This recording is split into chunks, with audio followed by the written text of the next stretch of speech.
Good morning, good afternoon, and good evening, agents. I am Matty Carl, and today we have some exciting news as I recap the State of the Game address, and I talk about the current issues that need to be addressed in PvP. So we're going to cover the news, and then we're going to go ahead and go into an editorial of my opinion on the PvP State of the Game. So let's go ahead and pause.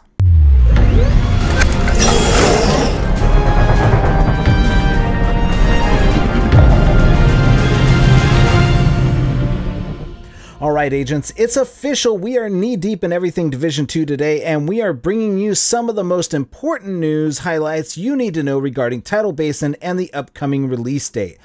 First off, it was announced earlier today that the release date will be Friday, April 5th for the release date of the final Stronghold and World Tier 5. Massives Yannick and Hamish were joined by a special guest who I can't remember whose name it is to talk about the massive size of this new area and how big it will be. It's going to be huge, and they talked about how they kind of took the Tidal Basin in Washington, D.C. and kind of mapped it out as to how a invasion faction would kind of build it up into a military base, because there's not really a military base in Washington, D.C. right there. It's just the Tidal Basin. So they also discussed that once you've completed Tidal Basin, you need to complete that stronghold. Your agents would then proceed to World Tier 5, where the plot of the story would continue to evolve with a bump in gear score to 500, new invaded missions, and most importantly, the first 3 gear sets of the Division 2, with more to be followed in later updates. Along with that, a new patch will drop tomorrow featuring the much needed fixes, and they're calling it 1.7,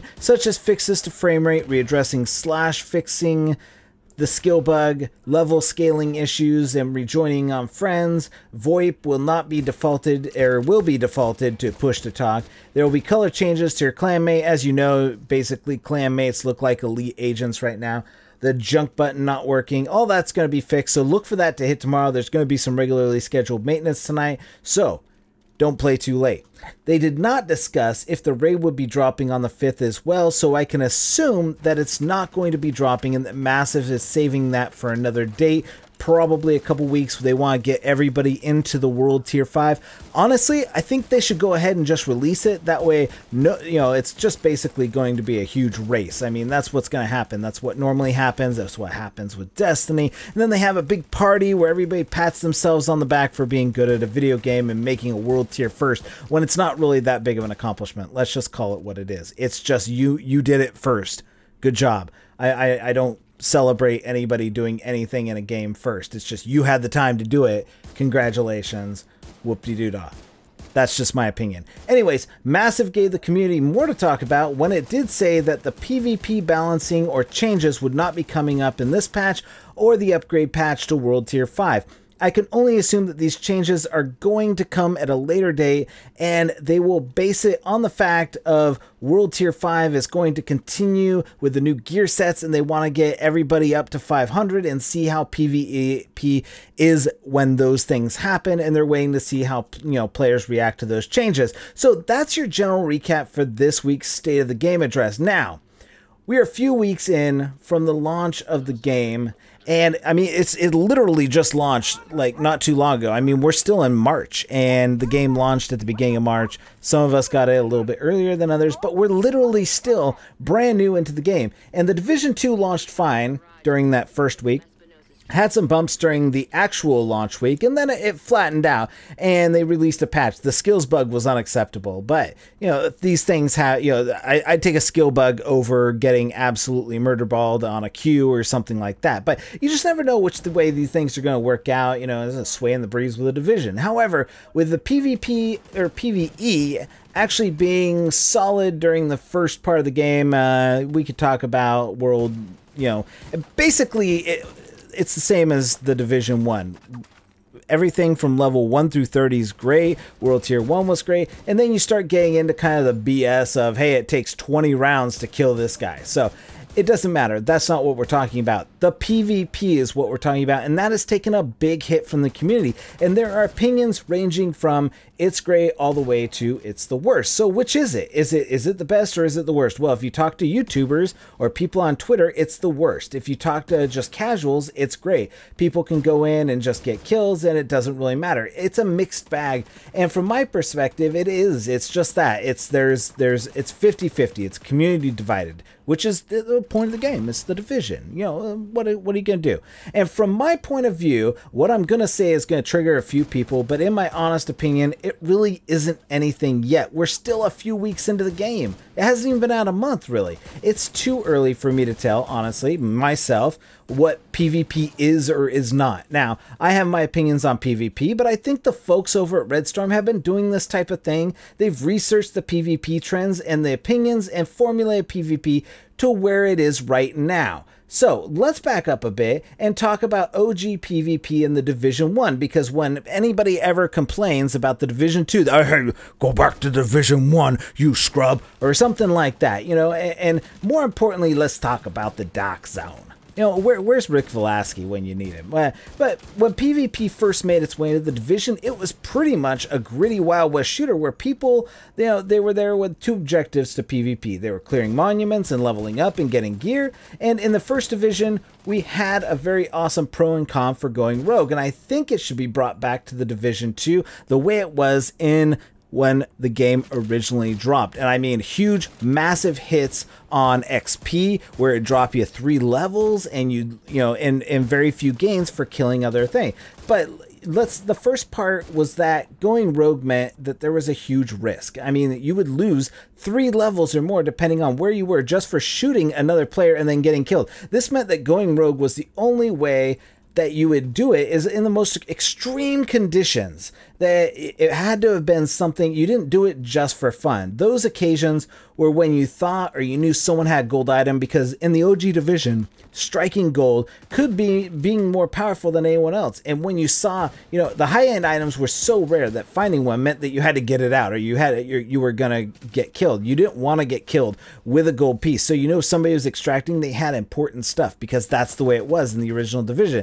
You had important stuff. It meant that if you were grouped with people, I mean, even people, and someone said, hey, what did you get? You didn't tell them what you got. You flat out lied to them outright, because getting a coveted item like a gold Midas meant that you would be a god in the DZ as soon as you could use it. Of course, this led to, you know, the very first nerf within that first week, because it was so OP, and the Midas went from god status to joke status very quickly. The early days of PvP in the Division were some of the best, because there was that risk and reward. I mean, it wasn't like the Division 2 PvP right now, where there's no reason to PvP. There's no reason to go in there. There's nothing locked behind a wall. There's nothing there. There also was a reason to not go rogue in the original Division. People wanted to level up because there were blueprints that meant having some of the most powerful weapons in the game, since you could craft an M1A, and every week they had something different. You could craft an M1A, which was at that time considered one of the most powerful weapons in the game.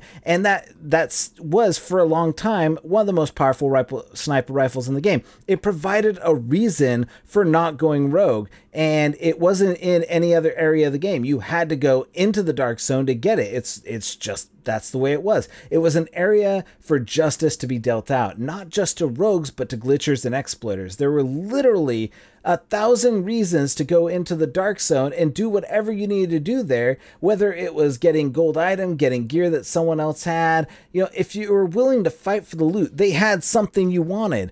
There were just unsurmountable reasons to go into the Dark Zone. But those days, however, ended quickly. The nerfs, the patches, eventually crafting was made obsolete and a joke. People whined about the loot being rare until it got changed. They were introduced gear sets, my least favorite part of the Division 1.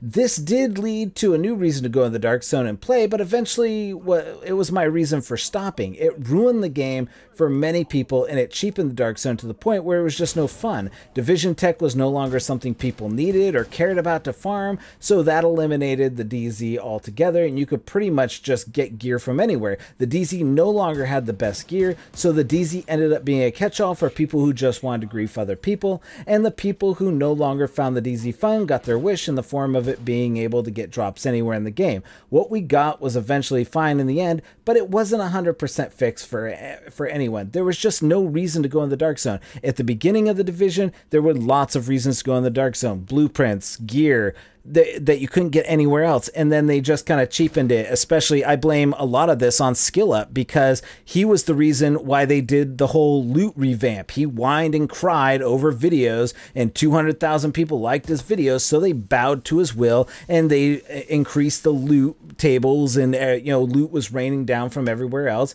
and it was no longer this MMO style loot pool. It was just loot, and you could get it anywhere, and there were thousands of pieces of loot, and yeah, it made it feel like it was a cheap game. And I find it kind of unfair that that's what happened. But enter the Division 2. 3 DZs would provide something for everyone, and they thought about this, and we would finally be able to please 10% of the people, but not 100% of the people all the time. So not so fast. With these new DZs has come a lot of negative feedback from several angles. The original Division community hates it because they remember the days of face tanking and the time to kills that exceeded minutes instead of seconds. You could literally run away, heal, insta heal, and come back. You could run away and heal, you could come back. Now you face tank and die in a few seconds, and instead of learning how to adapt to a new Dark Zone and play it the same way you've been playing the original Dark Zone and complaining about it, that's just not how this is working. You gotta readjust your expectations.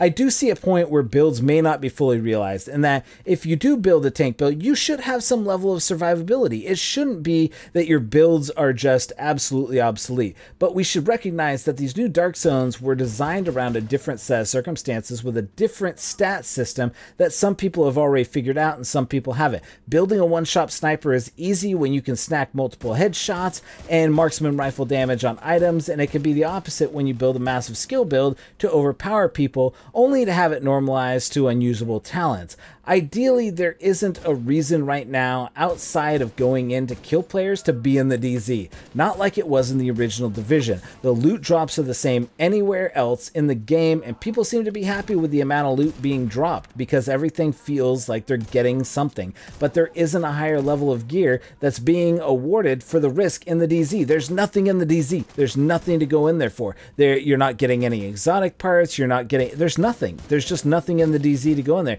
The DZ is supposed to be about risk and reward. Without it, it's just a PvP area, and they basically created a normalized team deathmatch, a free-for-all deathmatch, and whatever else the other one is. So so what needs to change? Well, nothing yet.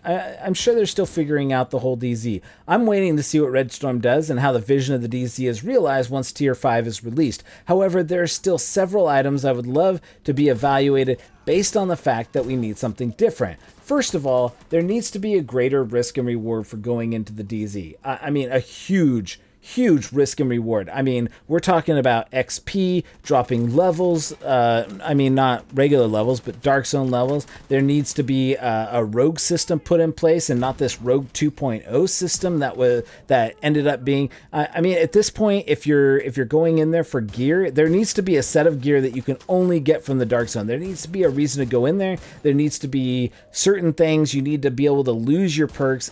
There just needs to be something in the Dark Zone that makes it a reason to go in other than to just PvP. That's garbage. You can't just go into the Dark Zone. That's not how it was originally intended. And I think that we should go back to how it was originally intended. Put stuff in the Dark Zone that you can't get anywhere else, make it a reason to go in, and really make it the end game that it was supposed to be. I mean, there are two types of players in the Division. There's PvE and PvP, and right now there's not a whole lot of reason to PvP outside of the Dark Zone because there's conflict and then there's skirmish. Those are the PvP areas. The Division needs something in the Dark Zone that makes it a questionable PvP area. People aren't just going in to kill people just for the fun of it. They're going in there for a purpose, whether it's getting loot off people, whether it's leveling up, whether it's going manhunt. I don't know what it is that they're going in there for, but it needs to be a reason. There needs to be a reason for it. So the price for going rogue needs to also be amplified back to the way it was in the original DZ.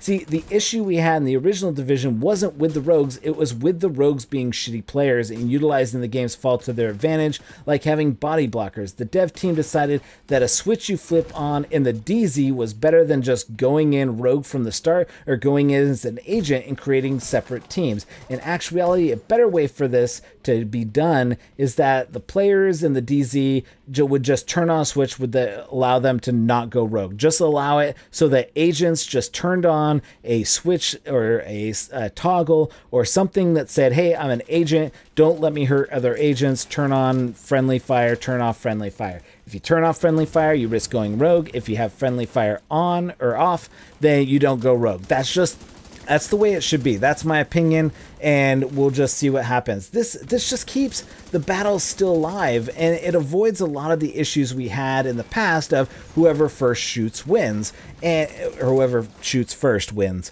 But you know, the current DZ situation doesn't really resolve the issues seen in the first division, which is why there's such an outcry for there to be changes. I don't know if any of the changes are coming, or when they're going to come, or if they're just going to wait them out, you know, till tier 5 and see what happens with the new gear sets.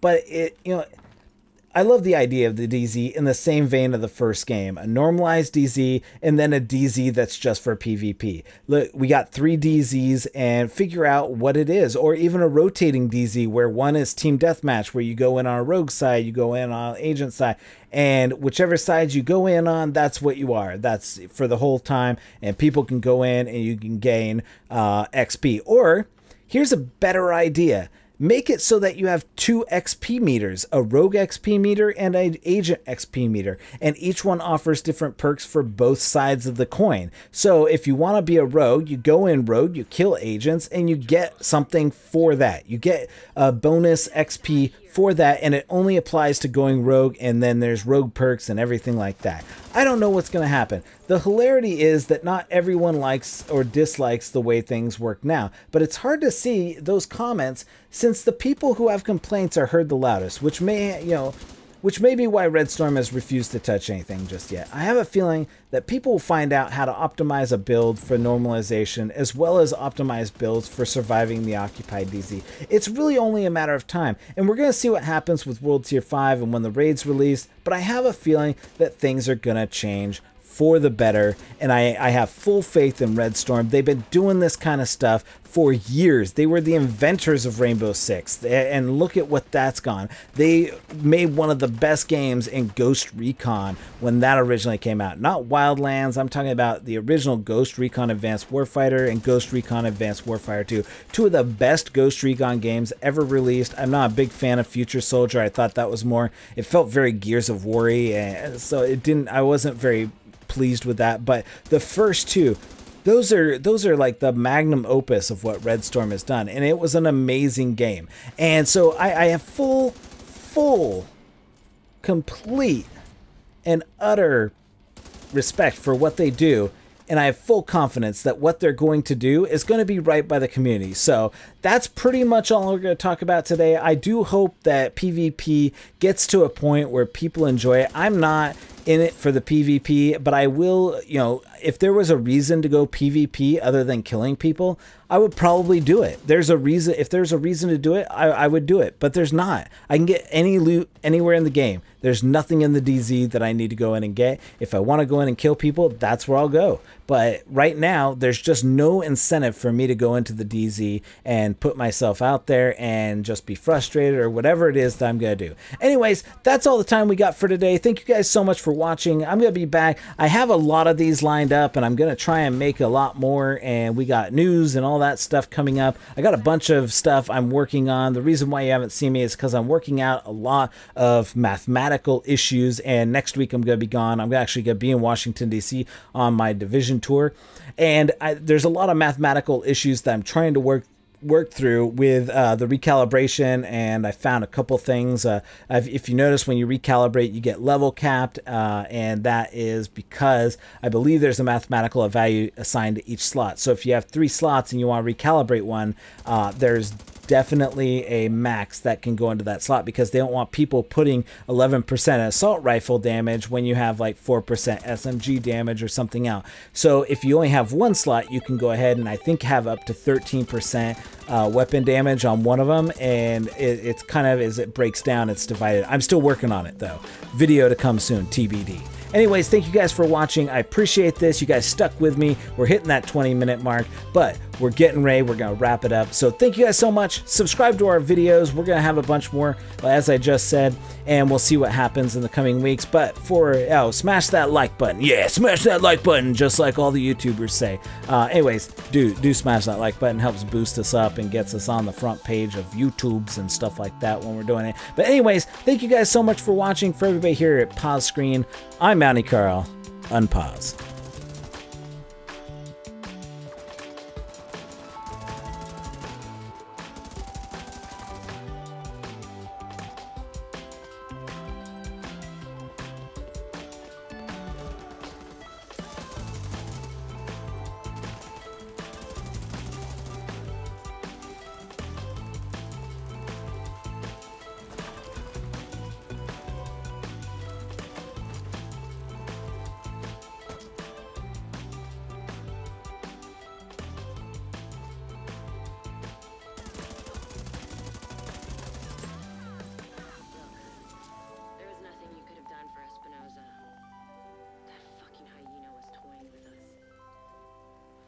She suffered a bit before you finished her off. Anyway, thanks to you, we're an important step closer to getting the Shade Network back to full strength.